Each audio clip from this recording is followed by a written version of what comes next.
Hey yo, hey yo.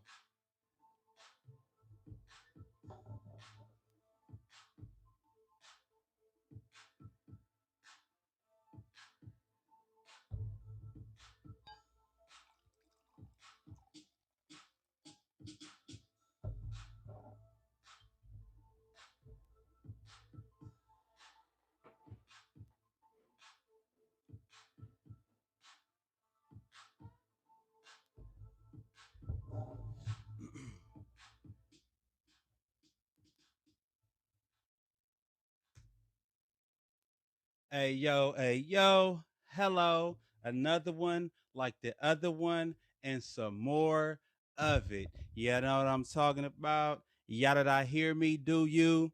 So you are now tuned into Liquid Courage. I am your host with the most, Beethoven the Innovator. And you know how we do it. We sipping again. You know what I'm saying? We grinning again and always winning again. You know what I'm talking about? So right about now, what I have going on is a Pinot Noir. Okay, a Pinot Noir. And what I'm gonna do is I'm gonna have my sips, talk my shit, swallow spit, and carry it on. Like I said, another one like the other one. I get into the label of the Pinot Noir I'll be sipping throughout this episode. But for now, let's go ahead and dip into it. Gas, break, and dip again. Okay. So, this is how we're going to do this. I just want to start off by saying happy Monday. It's the Monday night hype, and we're at it again, my friend. So here it goes. I just want to talk about, a lot of the current events that's going on today and over the course of the weekend, entertainment things. And I'm going to get to that shortly. But right now, I want to talk about our health, right? Things that affect our health, and it is very important that we know about the things that affects our health. So for starters, we are going to, well, it's more than just starters because we're going to start with this and end with this. But I want to talk about uh, loud noise possibly being linked to an increased risk of high blood pressure. So, loud noise contributing to hypertension. Okay. That's really important because noise pollution is a real big deal. It's something that's real. So, the study goes that um, busy road noises have been linked to an increased risk of high blood pressure. Okay, top risk factor for a heart attack and stroke is high blood pressure. So if you're dealing with some headaches and you're dealing with dehydration, that's just a couple of the symptoms that come along with having a stroke and or a heart attack, and that's all revolved around hypertension. Okay, high blood pressure. um, Previous studies have found a connection between loud road noise and hypertension, but because noise pollution often comes with air pollution, the impact of noise alone was unclear. Okay, but because of the noise pollution being tied in to air pollution, you got big rig trucks burning that diesel fuel. That fuel turns into fumes. Into the environment it goes. Into the ozone layer it goes, right? So that's what we're dealing with right now. We're dealing with loud noise pollution, right? So the noise pollution and the air pollution. So they're locked in, right? So it's unfortunate be, be, based on how this study goes because they can't tell it which is which, what is actually causing it, because you can't have one without the other in a sense, right? Based on it being loud road noise, okay? Loud road noise. So the noise pollution caused from loud roads, right? Meaning the to and from the heavy traffic, air pollution is causing an issue with that. So loud road noise, air pollution, right? So this is something that you want to be mindful of if you're living by a train. You know what I'm saying? Railroads. If you're living by a freeway, shit. If you're living on a busy street, right, you have to be mindful of that. Is that the loud road noise is coming with the air pollution, right? Uh, excuse me. And blood pressure is just, a measurement of the pressure of blood pushing against the walls of the arteries, right? Your heart, your kidneys, your eyes. Those are things that blood pressure stays high for a long time. It could damage those things, right? So it could damage our sight, um, the function of the kidneys, filtering out sugars and things of that nature, our heart, pumping that blood, you know what I'm saying? And our brain, you know what I'm saying? Those receptors and all those things, right? So that's very important. Heart, brain, kidneys, eyes, right? We definitely need those to function. Well, we don't necessarily need our eyes to function because there are some people who are born without sight or develop the lack of sight throughout the course of their life. That's another topic for another day, another discussion for another day. Um, let's move on. Nearly half of adults in the United States, which is 47% or 116 million people, right, have hypertension. So that's according to the CDC. 47%, 116 million people, right? That's nearly half the adults in the country. That seems like a low number, 116 million, but for it to be half, but I'm not really up on the population number, right? So hypertension is defined as having a systolic blood pressure greater than 130 milliliters of mercury, mmHg, or a diastolic blood pressure greater than 80 mmHg. So 130 milliliters, right, of mercury, the 130 is your top number. The 80 is your bottom number. So I'm very cautious. My lady says I'm a hypochondriac, you know what I'm saying? But I'm very cautious about my health. So, anytime I get above 124 on the top number, I'm panicked. But I guess it's the bottom number that really, really means something. So, I'm usually 124 over, I don't know, 60 or something like that, 64. I don't know, something like that, but it's low, right? It's like normal. It's like super low. They say, oh, praise me. Oh, you're good. You're good blood pressure. But so 130 top number, 80 bottom number, right? So if you're significantly higher than those numbers, then you need to start questioning your PCP, your primary care physician, about what steps can you take. Now, I'm not a doctor by any means, right? But I do know some people who've had these issues. And family members especially. And there's a certain blood pressure medication by the title of lisinopril, right? Lisinopril helps reduce. I believe it's lisinopril helps reduce your blood pressure. But I've also heard that once you start taking it, you can be stuck taking it. I don't know exactly what that means, but I was told that, and I was also told how uh, some people don't feel well after taking lisinopril, right? But I just want to throw that out there. But you need to be mindful. So if you have the blood pressure machine at home, they're inexpensive. It's something we should all invest in, especially if you know your diet is not the greatest.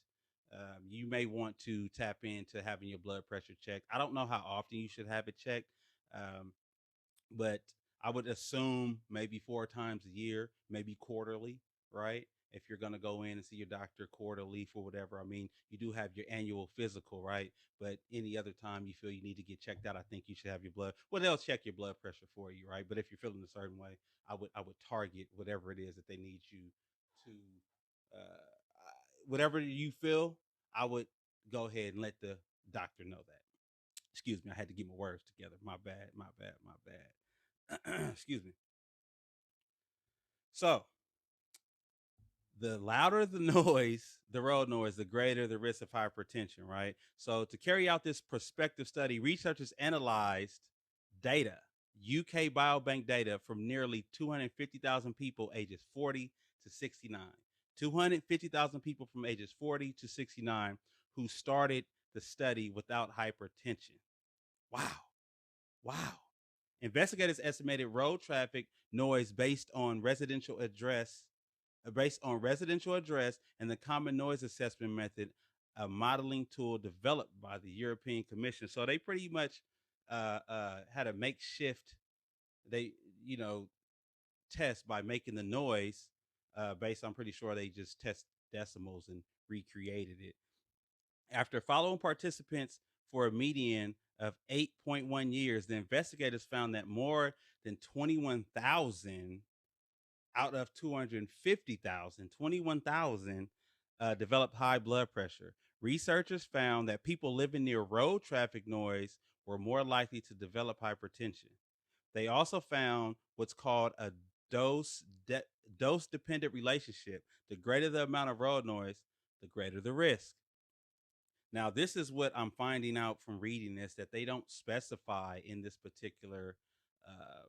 in this particular link that I'm reading, this passage here. They don't, in this article. They don't specify what kind of roads. Right? There's a lot of different type of roads out there. Right? There's some towns and some cities where the main road transitions into a highway, right? So the traffic is going to be heavier.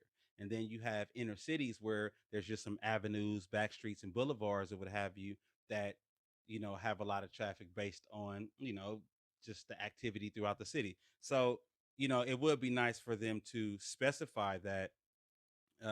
However, it's still, you know, it still makes sense for us to kind of adhere to this article, right, and just be aware of our surroundings. It's just another tool to help us be aware of our surroundings, right? So people exposed to both air pollution and traffic noise had the highest hypertension risk. People exposed to both air pollution and traffic noise. And what's wild about this is that I feel that we are all exposed to air pollution and traffic noise, right? So now I'm starting to think, hey, is this article bullshit? I want to call bullshit, but a lot of it seems logical, right? These associations held true even when researchers adjusted the exposure to air pollutants, including fine particles and nitrogen dioxide. The participants who had high exposure to both traffic noise and air pollution had the highest risk for high blood pressure. So the participants who had high exposure to both traffic noise and air pollution had the highest risk for blood pressure at a high level, showing that air pollution plays a role as well, according to the authors of this article, right? So it this is tricky, right? This is real tricky. I'm not going to take too much more time on this particular piece, but this is very interesting. Um, this study is showing the effects, right? But I'm pretty sure when they do the study, it's direct, right? People are direct, are in a facility or what have you, and they're getting exposed directly to what the study is based on. So it's different, I guess, when you're probably relaxed at home. It's different when you are maybe working a lot. It's different, all different kind of elements will probably have different um different results, I would assume. That's what I think. I think that different elements will give different results. So, one more thing. Air pollution caused 9 million deaths worldwide in 2019. Now, when we're talking about death, it's always difficult. So you got to be careful about, uh, your response and your words around that, right? Um, However, 9 million people worldwide based on air pollution. That's, that's a, I don't know if it's, well, I would say a minute number because a million anything is a lot. But 9 million deaths worldwide, I guess that's something to, I don't know. I guess that's something to be alarmed about. I'm not really sure. I'm not a mathematician, magical with the numbers. Ha. Uh, I know that was kind of corny. It's like a dad joke. Excuse me. I am a father. Um, but in 2019, 9 million deaths worldwide caused by air pollution.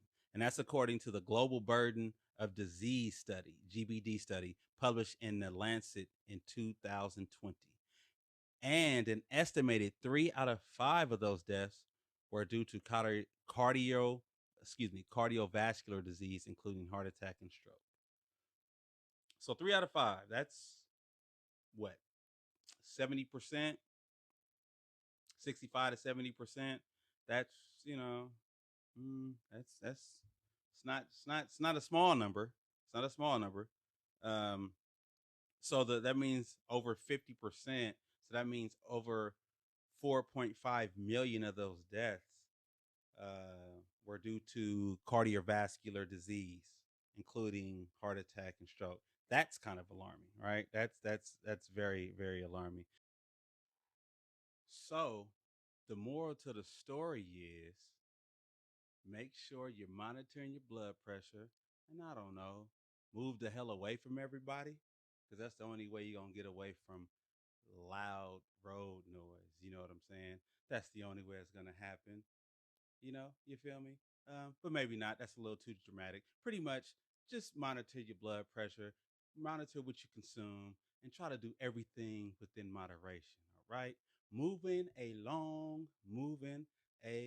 along. So I hope that everybody has tuned in over the course of this weekend. What's today? Today is the 27th of March, right? So, over the course of the weekend, today is Monday, as I stated, happy Monday night hype as we continue to get to it, to get through it. Larsa Pippen is her name?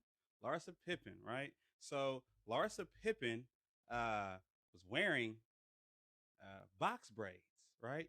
And Baller Alert, shout out to Baller Alert on IG, posted it, and the thread was about um, uh, possibly the her hairstyle possibly being cultural appropriation, right? And they were saying it was culturally inappropriate. That word, I'm paraphrasing here, but those were the words.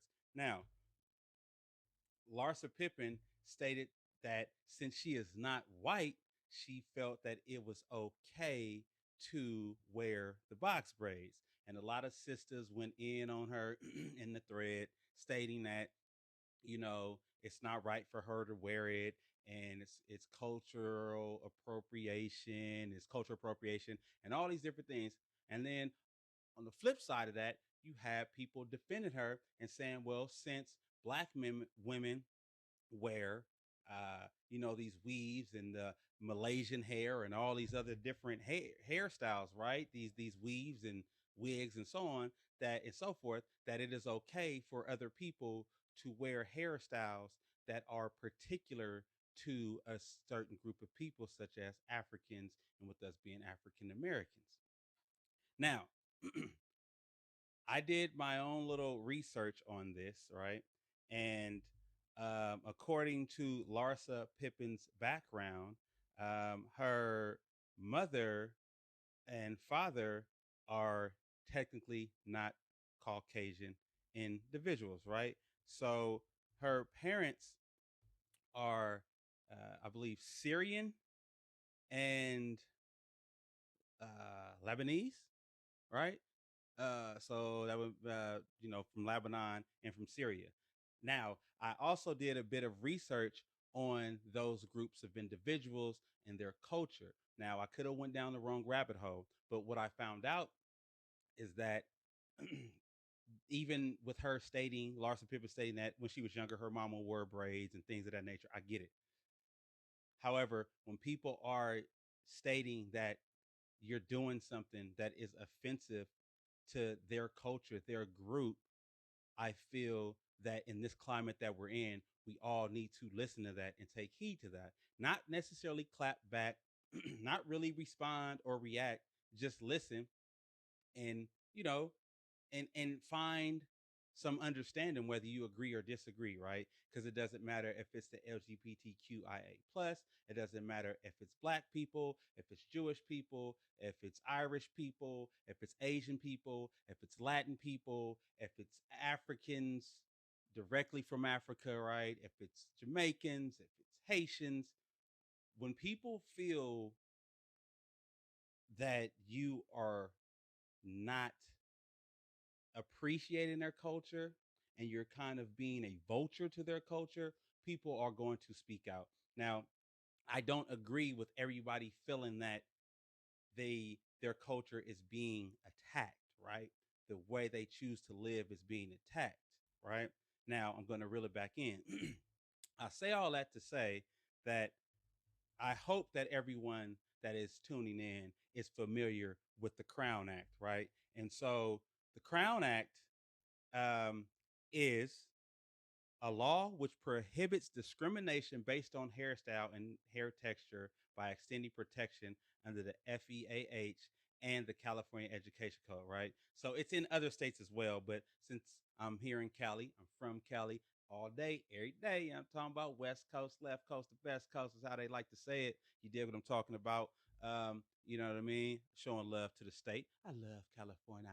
Anyway, it's across several states these days, and what the Crown Act was pretty much put in place because of the discrimination that a lot of African American women were going through because of the hairstyles that they chose to wear based on our culture.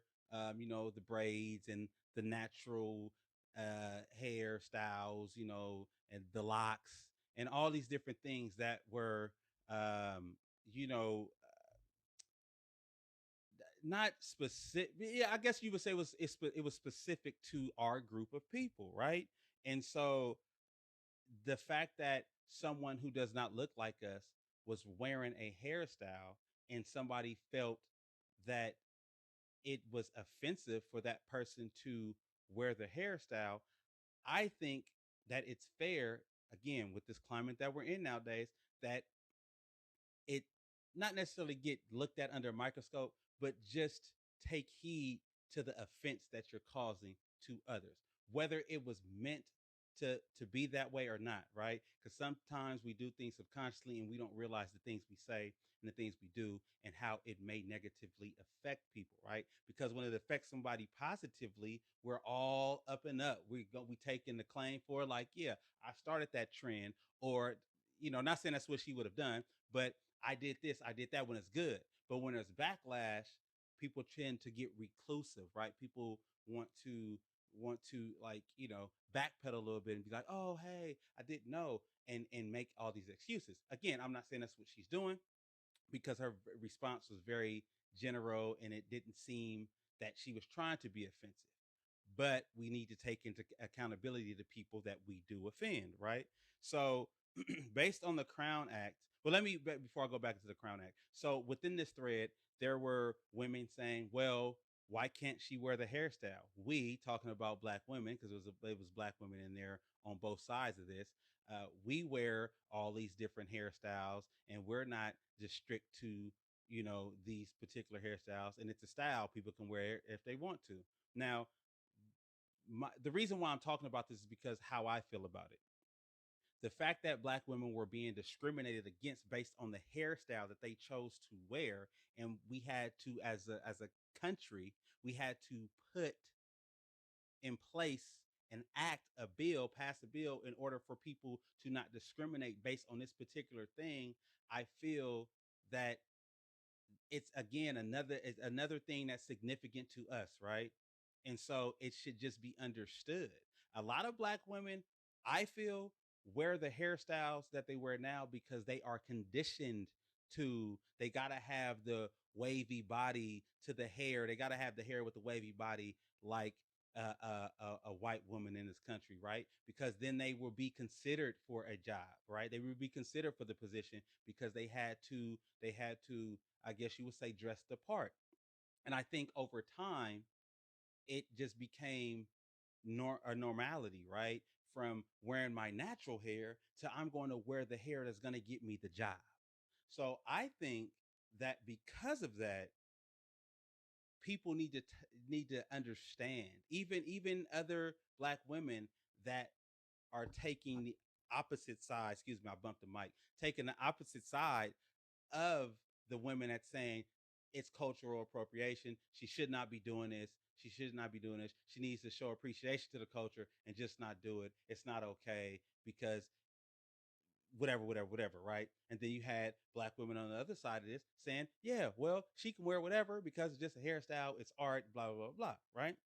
Now, if you go into the history of braids, right, that's when it starts to get interesting, right? So when you Google this, if you put in history of braids, this is what comes up. The origin of braids can be traced back 5,000 years in Africa culture to 3,500 BC. They were very popular among women. Braids are not just a style. This craft is a form of art.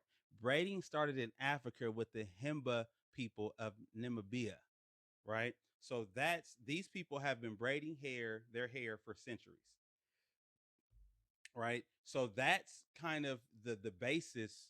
That's the foundation of braiding in a nutshell. Now, to continue to go down this rabbit hole based on this article that I pulled up, right?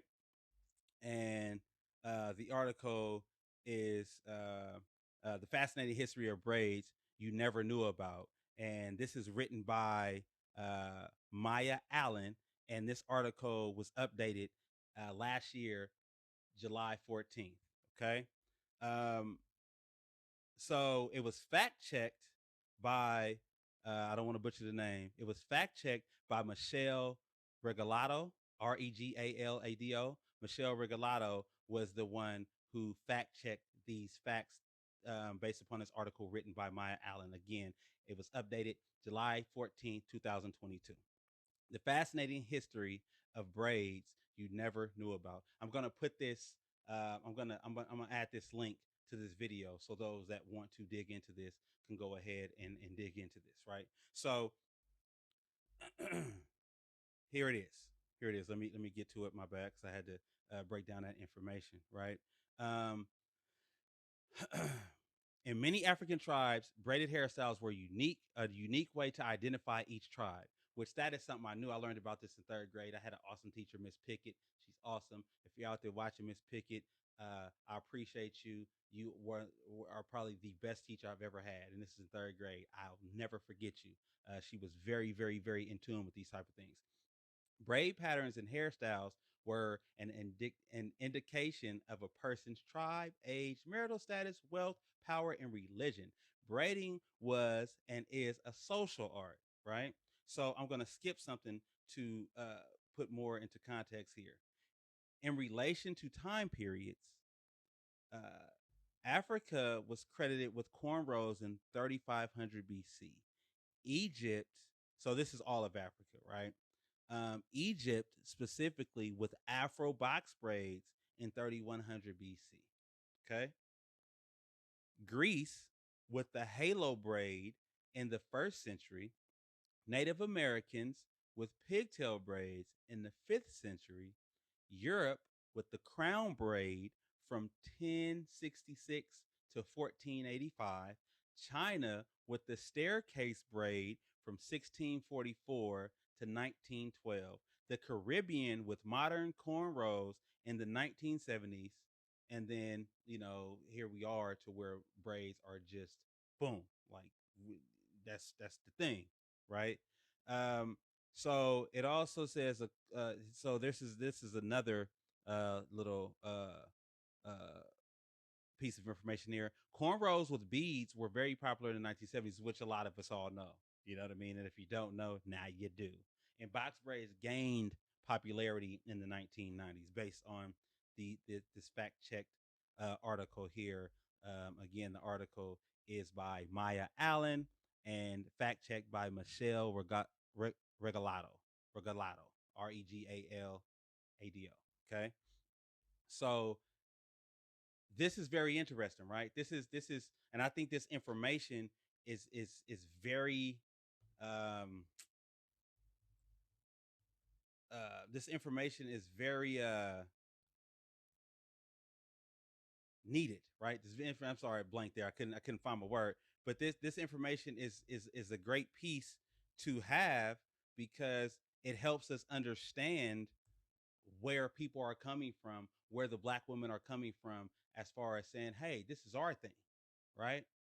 You know, and every group of people has their thing, and it bothers them when people take their thing, right? It's almost like having a creation and then somebody steals your innovation, right? You know what I mean? Like that's very hurtful, and which that's another discussion for another day. But this information about the history of braids, box braids, and other kinds of braids is very pivotal, very pivotal. It's very pivotal information for a topic like this, right? Because you know, you need to understand where people are coming from. And the way you understand where people are coming from is you do your research and you do your homework. So um, I don't like to, I don't like to be the person to disagree or agree based on just, what I feel and what other people feel. I like to um, get some information of my own and then pick a side, if you will, right? And I'm not picking a side, but I will say I do understand the black women that are saying it was not right for her to wear. I get it, right? I understand it. Although saying that she's white shows a little bit of ignorance, right? Because she's not white. Okay, she's not white. Mom and dad, Syria and Lebanon. You know what I'm saying? If I'm not mistaken, if I'm saying it correctly. So, Syrian and Lebanese, right? I think that's how you say it. That does not make her white. So, for people out there, when you are making your point and you're trying to be crystal, right? Very clear about the point you're making, just do your homework, study a little bit. Doesn't take long. The internet is very vast, but it's at our fingertips. We could do it from our phone. You know what I mean? It's very easy to do. And just, check your own facts before you, you know, in this case, type them out, right? So before you speak, you think before you speak, right? Slow to speak, quick to hear. You know what I'm saying? That's game from the OGs. Yeah, I'm talking about slow to speak, quick to hear. You know what I mean? And when you're slow to speak and you're quick to hear, you can gather information, you can process it, right? And you can speak confidently and correctly. So I just thought that was very interesting, man. I don't think she should be getting a lot of backlash for necessarily rocking the hairstyle.